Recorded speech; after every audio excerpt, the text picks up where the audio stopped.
తాలోకి ఎటువైపు వెళ్ళాలి? మీరు మా గ్రామంలోకి రాకూడదు. ఎవరితో మాట్లాడుతున్నావో తెలుసా? నువ్వెవరైనా నాకు అనవసరం. తిరిగి వెళ్ళిపో, లేదంటే పంపించాల్సి ఉంటుంది.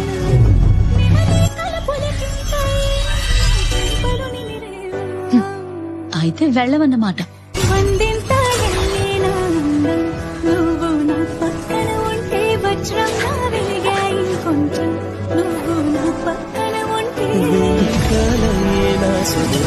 నువ్వు నా పక్కన ఉంటే మంచం అవుతున్నా మరి కొంచెం నువ్వు నా పక్కన ఉంటే